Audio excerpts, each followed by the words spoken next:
And after these things I saw another angel come down from heaven, having great power, and the earth was lightened with his glory. And he cried mightily with a strong voice, saying, Babylon the great is fallen, and is become the habitation of devils, and the hold of every foul spirit, and the cage of every unclean and hateful bird. For all nations have drunk of the wine of the wrath of her fornication, and the kings of the earth have committed fornication with her, and the merchants of the earth are waxed rich through the abundance of her delicacies. And I heard another voice from heaven saying, Come out of her, my people, that ye be not partakers of her sins, and that ye receive not of her plagues. For her sins have reached unto heaven, and God hath remembered her iniquities. Reward her even as she rewarded you, and double unto her double according to her works. In the cup which she hath filled, fill to her double. How much? Shabbat Shalom, giving all praise to the Heavenly Father, Yahweh Bahasham, Yahweh Shai Bahasham, Ruchahakwadash. Double honors to the apostles and elders at Great Millstone who rule well.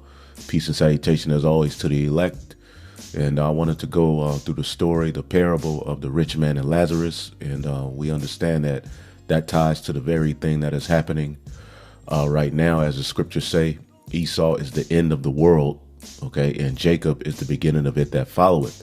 Meaning our kingdom will be followed by the destruction and downfall of Esau's kingdom.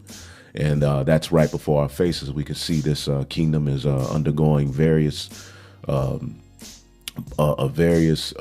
rapid decline in morality. Okay, the monetary system has fallen. Everything about this system is going all the way left. And the Edomites, the Rothschilds, the rulers of this, the priesthood of this kingdom, you know, they thrive off of confusion and filth. But that very confusion and filth is going to be a witness against them, and is going to be a justified destruction that comes to it. All right, because within biblical prophecy, they only had a certain amount of time that they would be able to do their wickedness. Okay, and we understand as the hopeful elect that we had to go through this. We had to see the earth in this condition so that we can understand how disobedience was a no-no. All right, so we can understand the need and appreciate righteousness. And this is what we're coming into. We had to witness as the sons of God, the earth being controlled by the seed of Satan. And now we understand the need for obedience, which is why we're doing these videos. We're going out to the highways and the byways. We're offering our bodies up as a living sacrifice so we can be accepted back to the Most High through Yahweh Shai. All right. So I'm going to start here in Sirach, the 10th chapter, and I'll start at the 8th verse. It says, because of unrighteous dealings, and we understand that this society was built on unrighteous dealings, as the Edomite he's now parading himself as if he got this, righteously. And now they're being called out for how they got these riches. You know, they brag on the position that they're in. Okay, but the reason that they're in the position that they're in is because of unrighteous dealings. Injuries in riches got by deceit. Okay, because of unrighteous dealings, injuries and riches got by deceit. The kingdom is translated from one people to another. All right, and we understand in 2nd Ezra, the 6th chapter, and that's what's happening. The kingdom is getting ready to be translated to the Israelites, the saints of the Most High, as it is written in Daniel, the 7th chapter. You see, in various places all over the Bible, lets you know that the kingdom of heaven that everybody is talking about, all right, first of all, they don't know what the hell they're talking about. But you have particular people who take this Bible and they talk about heaven, and, some say it's going to be in the sky. You have some who say it's going to be on the earth. But what does it entail? It entails the throne of David being established and the Israelites under the Messiah ruling the planet earth in 100% utter righteousness. You see, just as wickedness is being spread throughout the four corners of the earth under this devil's kingdom, as I was just reading, the U.S. is, putting pressure on these various countries to take off penalties for homosexuality. What kind of rulership is that? It's a wicked rulership. You have abortion clinics all over the world. All sorts of things that are destroying societies. Trash in the oceans. All of these various things, they're a result of the ruler. Okay. So we hasten this kingdom to fall and the kingdom of heaven to come, which when you read all of the prophets, this is the day that they were crying and hastening for, man. This is 2nd Esdras chapter 6 and 7. Then answered I and said, what shall be the parting asunder of the times? Or when shall be the end of the first and the beginning of it that followeth? You say, when is the kingdom coming? And Esdras asks these questions a lot. You know, he toiled with that in his mind. Why couldn't the kingdom of heaven come right away? You know, but the Lord have written a movie. And within the movie, you know, the Edomites had to rise to their power and fulfill that blessing that was given unto them by Isaac. And we're living within that blessing that was given unto them by Isaac. The fatness of the earth, living by the sword, the dew of heaven. They have control of the earth. Okay, when we get to that parable, they are the rich man. It says, and he said unto me, from Abraham unto Isaac, when Jacob and Esau were born, okay, and they both were given blessings. Okay, Jacob's hand held first the heel of Esau. For Esau is the end of the world, and Jacob is the beginning of it that followeth. You see that? Esau is the end of the world, and Jacob is the beginning of it that followeth. Okay, so as we go over to the parable in Luke, the 16th chapter, and we'll start at the 19th verse. And these are the words of Yahushua. And see, a lot of people don't understand. Yahushua spoke over people's heads. He spoke the same things that the prophets spoke, okay, but he had his way of going about bringing it out. And you have to be in the spirit, or you have to have ears to hear and understand what he was saying, okay? This is Luke chapter 16 and 19. There was a certain rich man, which was clothed in purple and fine linen and fared sumptuously every day. Let's look at this word, sumptuously, meaning he was eating, okay? Sumptuously. Lampros, it says splendidly, magnificently, of a sumptuous living, okay? Meaning you have it, you know, you have the resources. And we're not talking about these everyday Edomites that are popping up on YouTube screaming at us. They're just Edomites. They're just angry. The true ones who are living sumptuously every day are the elites of this society, the priesthood of this world, okay? They are the rich man. And it says clothed in purple. Let's get Revelation 17 real quick. They were clothed in purple. And when we get Revelation 17, this is speaking of Babylon the Great, okay? The daughter of Babylon, that all of the prophets who spoke of this destruction that was going to come to this mystery Babylon, they weren't talking about ancient Babylon. They were speaking of this Babylon, okay? And Christians don't want to tap into these scriptures, but we do. So it said that rich man was arrayed in purple, okay?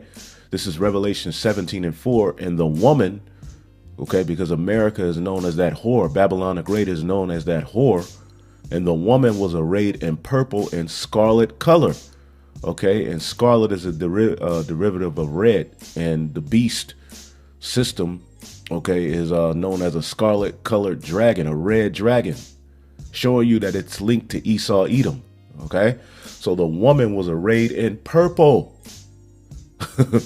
okay?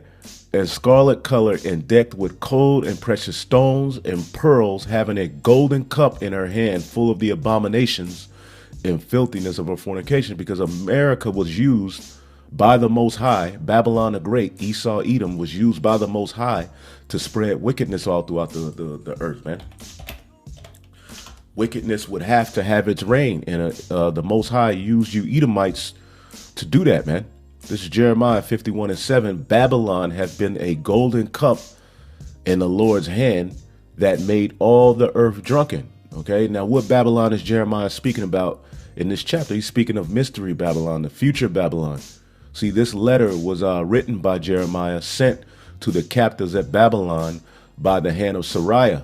Okay, when they went to pay tribute to Nebuchadnezzar, Jeremiah sent Jeremiah 50, some of 49, 50, and 51 to the captives at Babylon, which ultimately are us. So when we read this letter, Jeremiah is speaking directly to this Babylon, which we are captive at. So Babylon hath been a golden cup in the Lord's hand that made all the earth drunken. The nations have drunken of her wine, therefore the nations are mad, and the nations are mad, which that's biblical prophecy as well. Babylon is suddenly fallen and destroyed. Howl for her, take balm for her pain. If so, she may be healed. Okay, we would have healed Babylon, but she is not healed. Forsake her and let us go every man into his own country. And that's all happening right now. Okay, but ancient Babylon did not fall suddenly or get destroyed by fire as the Babylon that's written in prophecy was to be destroyed. So this woman, as you read verse 5, and upon her forehead was written, Mystery Babylon the Great, the mother of harlots and abominations of the earth.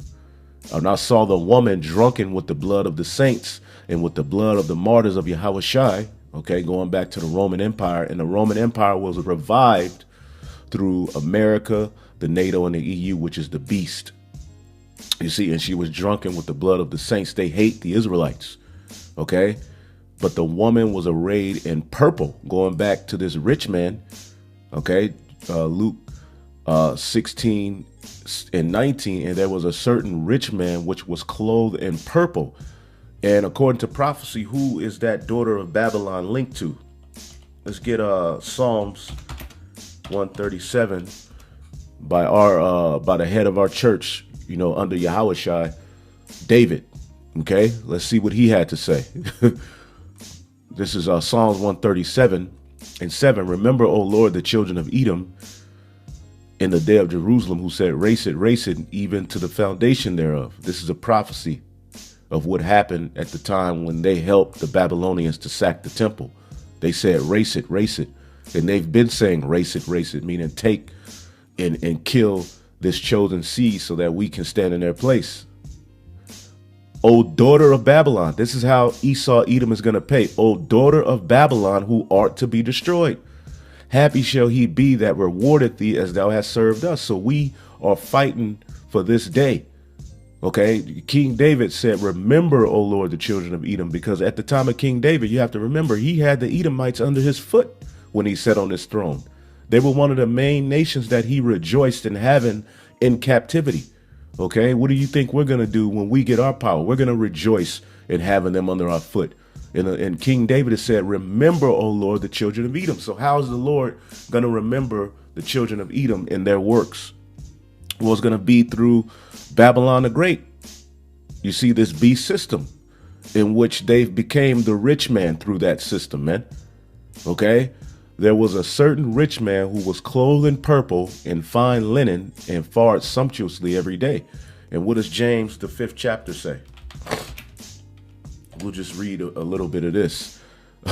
Go to now, ye rich men, weep and howl for your miseries that shall come upon you. And this is just the beginning of your miseries, you Edomites. You're scratching and prying and crawling and clawing and trying to figure out a way to get out of your judgment, but it's not going to happen. Okay, the miseries are going to come upon you via prophecy, man. Okay, so that rich man is Esau, Edom, Babylon the Great in prophecy, man. Okay, in prophecy. But the Lord wrote this and spoke this in a parable, man.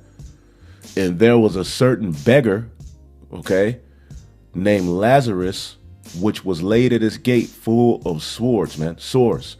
And that word Lazarus means helped of the Most High, man. He whom God helps. Now in the Hebrew, what is it? Isaiah. Okay, Izar, helped of the Most High, man. So who is the Most High gonna help, man? This is Isaiah or Psalms 115 and 9. O Israel, trust thou in Yahweh. He is their help and their shield. You see that? He is their help and their shield, man. And how is he gonna do it? Via the priesthood, man. Giving us the insight in the latter days has helped us and given us comfort, man. So Isaiah, Lazarus, okay, is the Israelites, okay, full of swords, man. As a matter of fact, I believe it's in Jeremiah 30 or Isaiah 1. Yeah, this is a good one. Isaiah 1 and 6, from the sole of the foot even unto the head, there is no soundness in it, but wounds and bruises. That's the Israelites. And putrefying sores. They have not been closed, neither bound up, neither mollified with ointment. And see, the ointment is this truth. And the sores represent all of the lies and the things that you've been through. All right, sin that are a result of sin and disobedience. Okay, so Lazarus laid at the gate. He was a beggar. And our people in this society, you know, we beg for crumbs off of Esau's plate, man. You know, tax returns. You know, we want him to build things in our communities to help us out. Okay, and all of these various things. But we beg for crumbs off of the table of that rich man within this system, because according to the curse, okay, Deuteronomy 28 and 43, it says, the stranger that is within thee shall get above thee, up above thee, very high, and thou shalt come down very low. So we've came down very, very low as a result of the curses, man. And they have went up very, very high. You have Chinese, Moabites on top of you, looking down on you. In your neighborhood with stores, they have communities, okay, where they support each other. Meanwhile, you're in your community, broken down, destroyed, going to them, getting poisoned, man. Okay. He shall lend to thee, and thou shalt not lend to him. He shall be the head, and thou shalt be the tail, man. Moreover, all these curses shall come upon thee, and shall pursue thee and overtake thee till thou be destroyed. You see, and we have been destroyed, and that's those putrefying sores, man. Okay, so that beggar, Lazarus, Isaiah, okay, which was laid at his gate full of sores, is the Israelites, man. Okay, a result of the curses, man. So you have the rich man, Esau, and you have the beggar, Lazarus, Jacob. You see? And desiring to be fed with the crumbs which fell from the rich man's table. You see, the rich man has his table, and whatever crumbs fall off, you have Jake waiting and looking so that they can get a piece of the crumb, man. You see, the piece of the devil's pie, man. Okay, and desiring to be fed with the crumbs which fell from the rich man's table. Moreover, the dogs came and licked his sores. And that's these different nations, man. Okay, that's these different nations licking the sores, basically benefit off of the ignorance of you Israelites, because they're wolves, right? And wolves, you know, they thrive off of the blood of other animals, man. They can live off of the blood of other animals, man. You see, and we have all of these wounds and sores because of sin, and these nations are getting stronger off of those wounds being open. But once we bring the truth to bind up those wounds, they get mad. They call you a terrorist. You see, what did Yahweh say? Dogs have compassed me. Okay, I believe that's in the Psalms 22 and 16. For dogs have compassed me. Okay, and this happened to Yahweh, but this is also happening to the nation of Israel, man. The assembly of the wicked have enclosed me. They pierced my hands and my feet. And that happened to Yahweh, and that happened unto us as a nation as well, man. Okay, so the beggar, Lazarus, desiring to be fed with the crumbs which fell from the rich man's table. Moreover, the dogs came and licked his sores, because remember, Lazarus was laying at the gate full of sores, man. Okay, and these nations love to see us Israelites in that destroyed state. That's how they get paid. That's how they get glory, by you Israelites being in a destroyed state, man. Okay, this is Revelation. Let's see, 11 and 9. And they of the people and kindred and tongues and nations shall see their dead bodies 3 days and a half, and shall not suffer their dead bodies to be put in graves. They wouldn't tell us who we were. They've all came together to basically form a system that will keep you all the way down, man, from the education to the food that is sold unto you, okay, to your entertainment, all of that, okay? And they that dwell upon the earth shall rejoice over them and make merry. Why are they rejoicing? Because you're in a dead state, full of sores, okay? Begging, shall send gifts one to another, because these two prophets tormented them that dwelt on the earth. Okay. And eventually the spirit of life would enter into us, which is happening right now. Okay. Let's think in the book of Lamentation. Okay. Let's see here. It speaks about how these let's see here. Let's get Lamentation. Yep. This is Lamentation 2:15. All that pass by clap their hands at thee, and they love to see us in this dead state. Okay, they clapping their hands at us. They hiss and wag their head at the daughter of Jerusalem, saying, "Is this the city that man called a perfection of beauty, the joy of the whole earth?" So they love to promote you in a destroyed state, man. They love to show the Israelites in a destroyed state. They love to put it on the news and flaunt it all over the earth, man. Okay, and they shake their head and ugh, you know.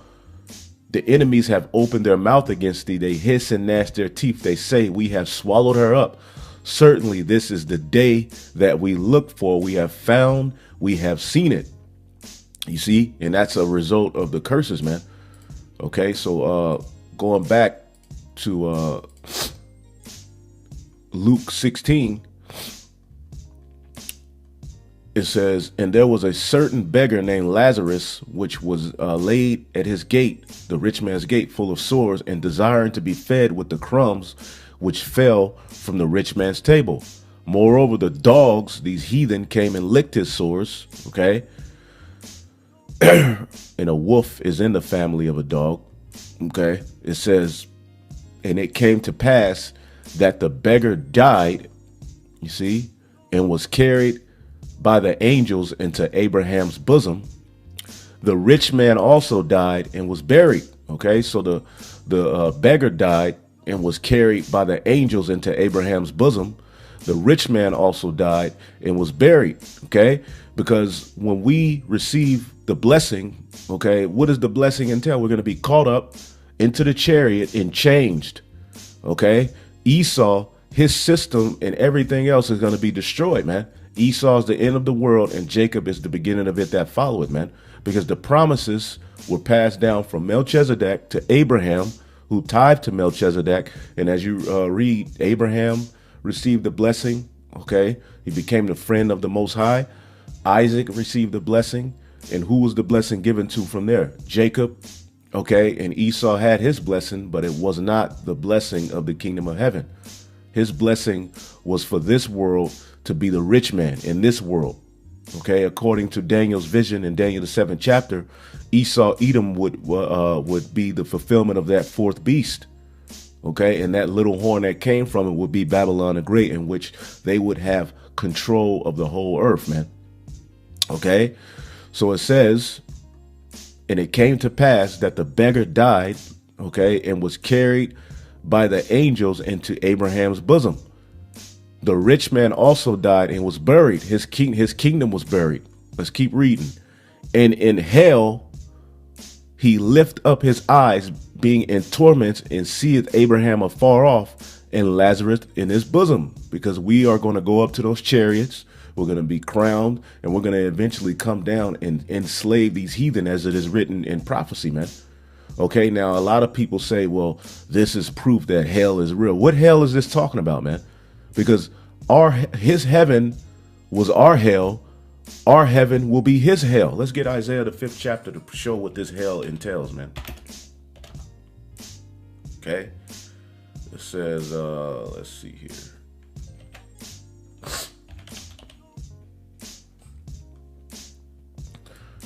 Isaiah 5:13. "Therefore my people are gone into captivity, because they have no knowledge, and their honorable men are famished, and their multitude dried up with thirst."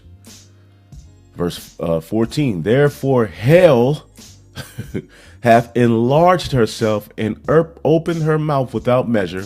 Their glory and their multitude and their pomp, and he that rejoiceth shall descend into it." So the Israelites went from being a noble people unto hell, man, which is what? Captivity.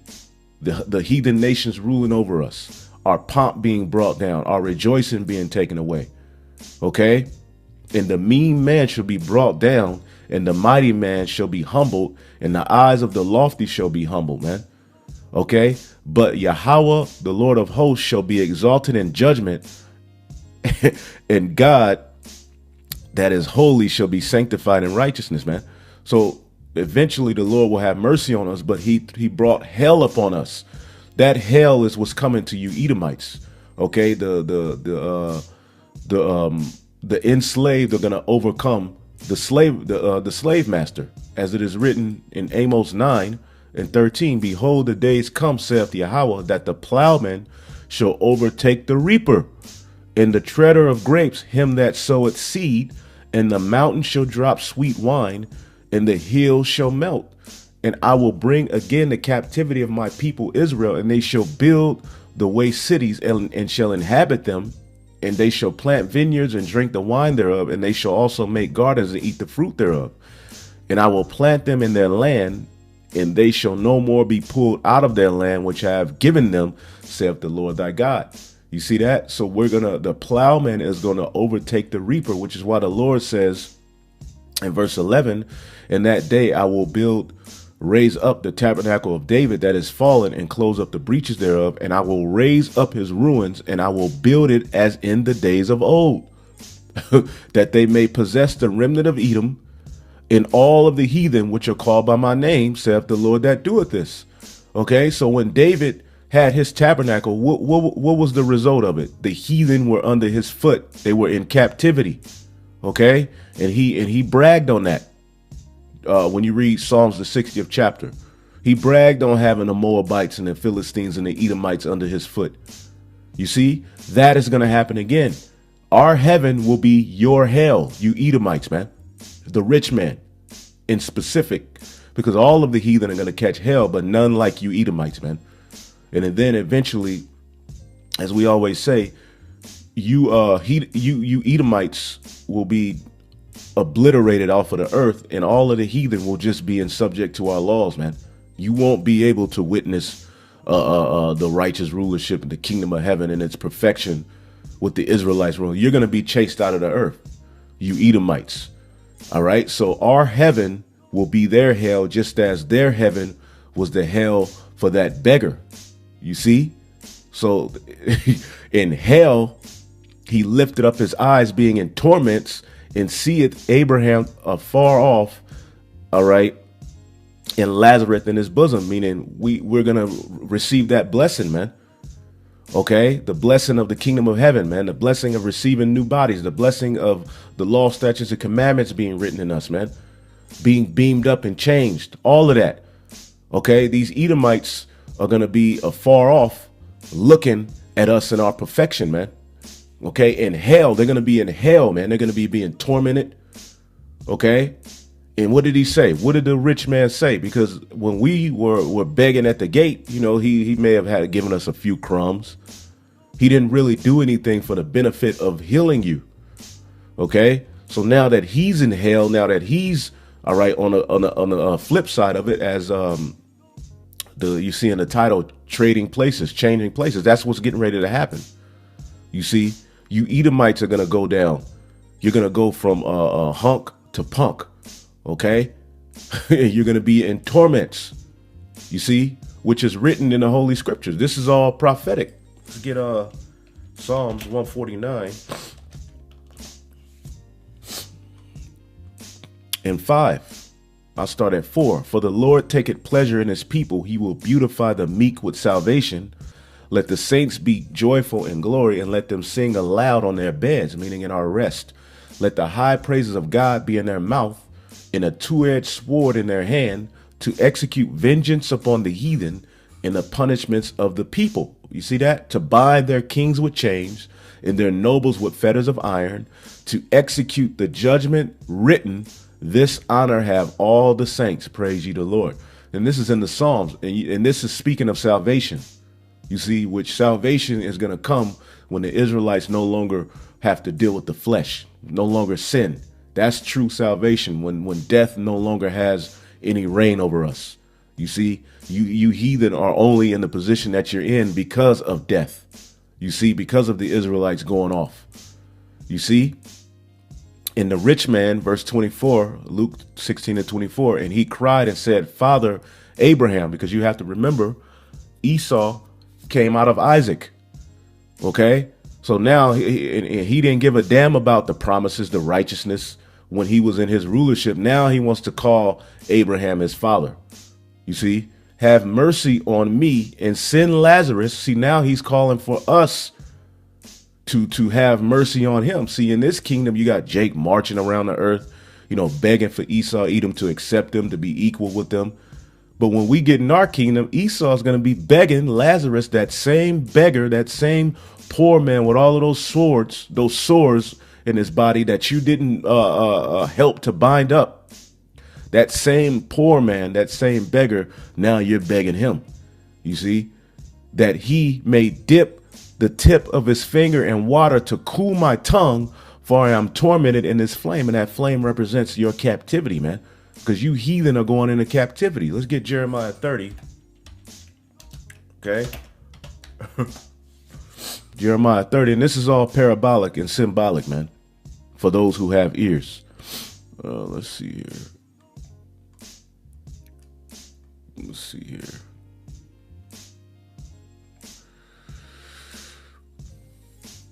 Jeremiah 30.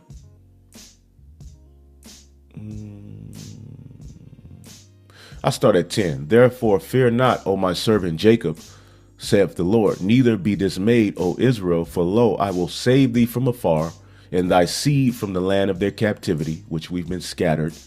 And Jacob shall return, and shall be in rest, and be quiet, and none shall make him afraid. For I am with thee, saith the Lord, to save thee, though I make a full end of the nations, whether they have been scattered. All of these governments are going to be put out. Yet will I not make a full end of thee, but I will correct thee in measure, and will not leave thee altogether unpunished. All right, and we went through that correction, and he's going to bring a remnant out into righteousness, man. It says, for thus saith Yahweh, thy bruise is incurable, and thy wound is grievous. You see, we had those bruises and those wounds because we had to go through that correction period. There is none to plead thy cause, that thou mayest be bound up. Thou hast no healing medicines, man. All thy lovers have forgotten thee. All of these different philosophies and different nations you Israelites love to seek after and follow after, they're not pleading your cause, man. And it's to the point where you pleading your cause is now terroristic. You see, thy lovers have forgotten thee. They seek thee not, for I have wounded thee with the wound of an enemy. We were wounded with the wound of an enemy, with the chastisement of a cruel one, for the multitude of thine iniquity, because thy sins were increased. You see, why criest thou for thine affliction? Thy sorrow is incurable. The only way it's going to be cured is through Yahweh Shai, who's going to come with healing in his wings. You see that's what's symbolic of Abraham, okay, of the Israelites, Lazarus being in Abraham's bosom, because Yahweh Shai is going to come with healing in his wings. Okay, new bodies. Okay, the law's written in us, the new covenant. Thy sorrow is incurable for the multitude of thine iniquity, because thy sins were increased. I have done these things unto thee.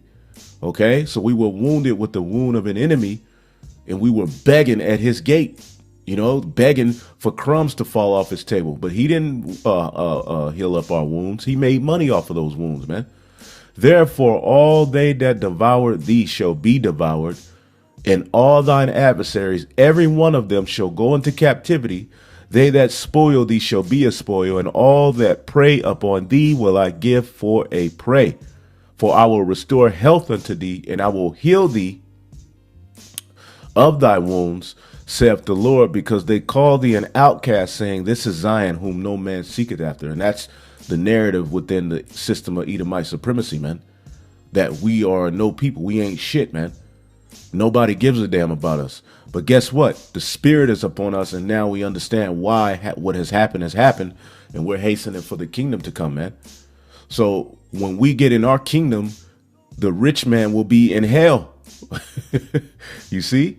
The rich man will be in hell, man. He's going to be tormented. He's going to be asking, Lazarus, just dip just dip your finger in some water, and you know, because we're going to be in our glory. He's going to be crying for some sort of mercy, some sort of crumb from off of our table to fix his situation. You see? But Abraham said, Son, remember that thou in thy lifetime hast received thy good things, and likewise Lazarus evil things. But now he is comforted and thou art tormented. See, remember, you got that blessing. Let's go to Genesis 27. Genesis 27. You see, Jacob received his blessing. Let's read. Let's start off with Esau's blessing, and we'll go up to Jacob's blessing. Let's see here. Genesis 27 and 39. Isaac his father answered him and said unto him, Behold, thy dwelling shall be the fatness of the earth and of the dew of heaven from above. So Esau at one point would have control of the earth, man. Okay, so to say Esau is done away with, when was this fulfilled? No, it's being fulfilled now through Babylon the Great, the NATO and the EU. They have control over the earth, man. They have riches out of this world. Trillions in money that you couldn't even put a number on. Gold. You see? And by thy sword shalt thou live. You see? And thou shalt serve thy brother. It's still that in there. And that happened under David. And it shall come to pass when thou shalt have the dominion that thou shalt break his yoke from off thy neck. And Esau hated Jacob because of the blessing his father blessed him. And Esau said in his heart, the days of the mourning of my father are at hand. Then will I slay my brother Jacob. So he broke from under the dominion of David. Okay. And then at the time of the Renaissance, he broke from under the yoke of that dominion. And he's went absolutely crazy since that point, man. All right. Now, this is Esau's blessing. Let's go up to Jacob's blessing. Let's see here. Genesis 27 and 27. And he came near and kissed him, and he smelled the smell of his raiment and blessed him and said, See, the smell of my son is the smell of a field which the Lord have blessed. All right. And just imagine how the earth smelled back then, you know, because Esau is a man of the field. And, you know, the way that the story was written, Jacob supplanted, you know, Jacob with the advice from his mother, helped form a plan that he would get the blessing. But that's how the story was written. But it was written that way from the foundation of the earth. Jacob was meant to get the blessing. It says, Therefore God give thee the dew of heaven and the fatness of the earth and plenty of corn and wine. See, we are going to get that in its fullness. Esau has this, but it's based upon the flesh. It's in a very artificial manner. You see, he's ruling the earth by carnal means, by the sword. You see, it says, Let people serve thee and nations bow down to thee. See, this is the blessing of Jacob. You see, be the Lord over thy brethren and thy mother's sons. Let thy mother's sons, the Edomites, this is specifically speaking to Jacob, bow down to thee. You see that? Meaning the seed of the serpent, the seed of the Edomites will eventually bow to thee. You see that? Cursed be everyone that curseth thee, and blessed be he that blesseth thee. This is the blessing of Jacob. And Isaac reiterated that to Esau, as you hear right here. Let's see here. Hold up.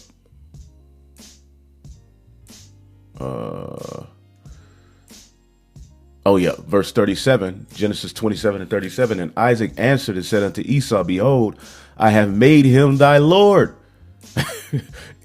and all his brethren have I given to him for servants. So he told him, Isaac told Esau, look, you gonna serve him, bro. All right, but I got you. I'm gonna give you this blessing. And see, that blessing was Jacob's hell, man. Okay, because Esau hates Jacob. During his blessing, he would put holy hell upon Jacob, man. And that's what we're witnessing. So going back here,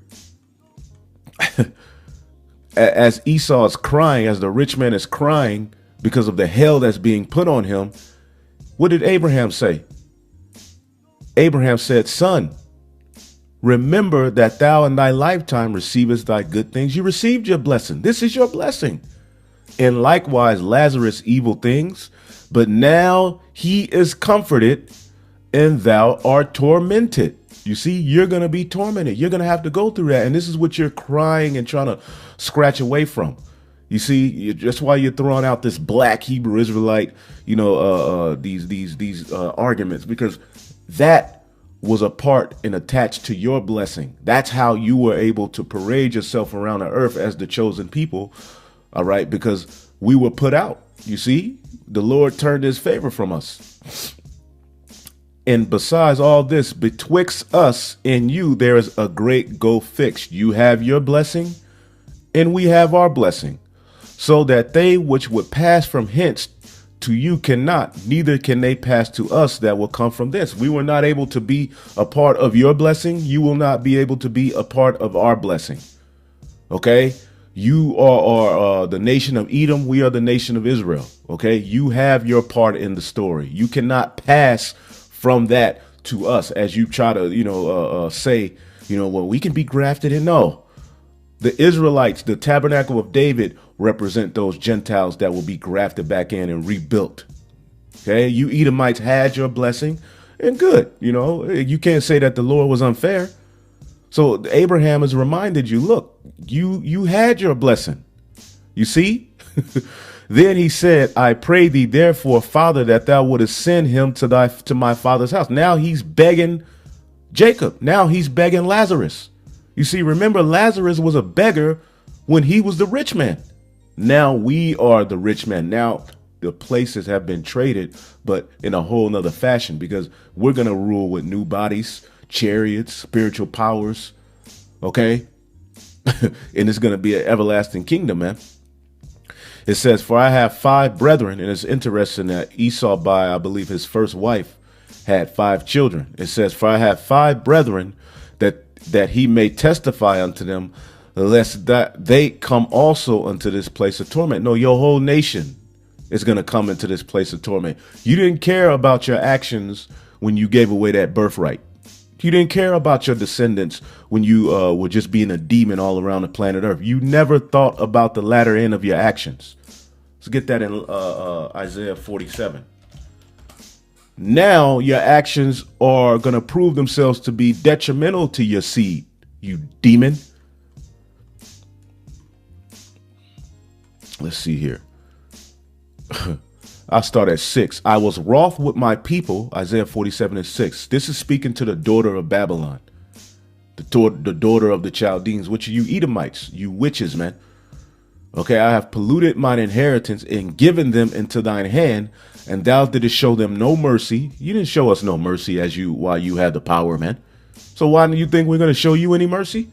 Upon the ancient hast thou very heavily laid thy yoke. And thou said, I shall be a lady forever.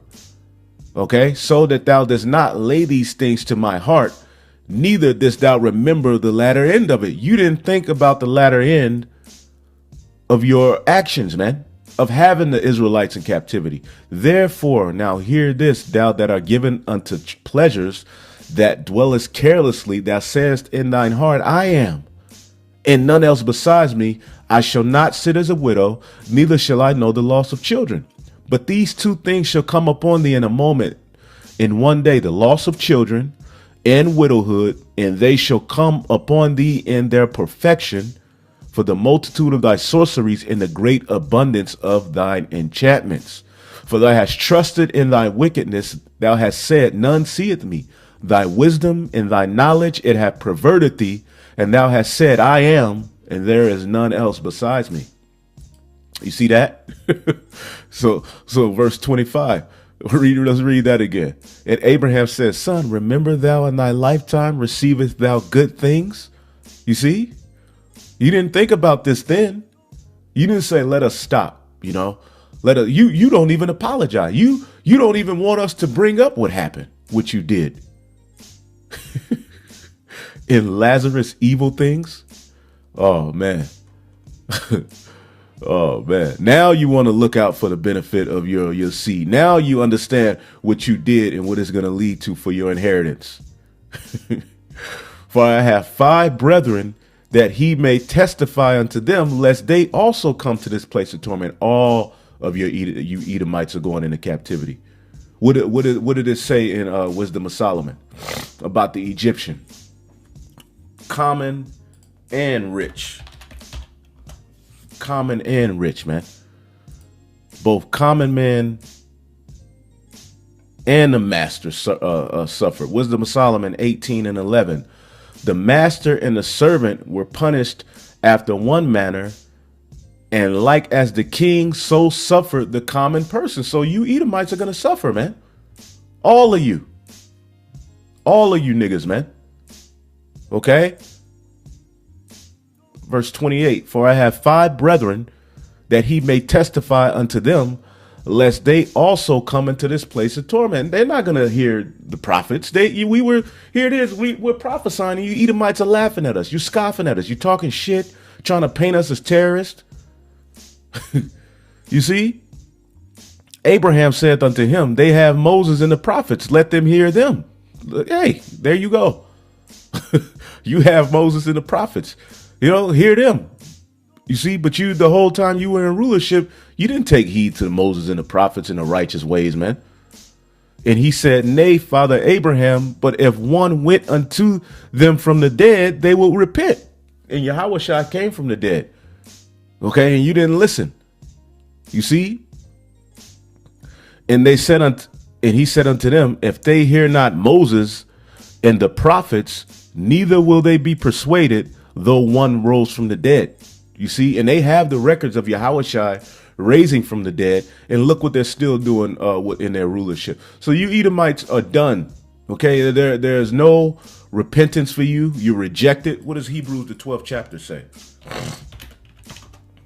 Hebrews 12 and it's 16. Lest there be any fornicator or profane person as Esau, who for one morsel of meat sold his birthright. For you know that afterward, when he would have inherited the blessing, he was rejected, for he found no place of repentance, though he sought it carefully with tears. So, hey, it's over for you Edomites, man. I just wanted to bring that out. Hopefully I'll edify. Shalom.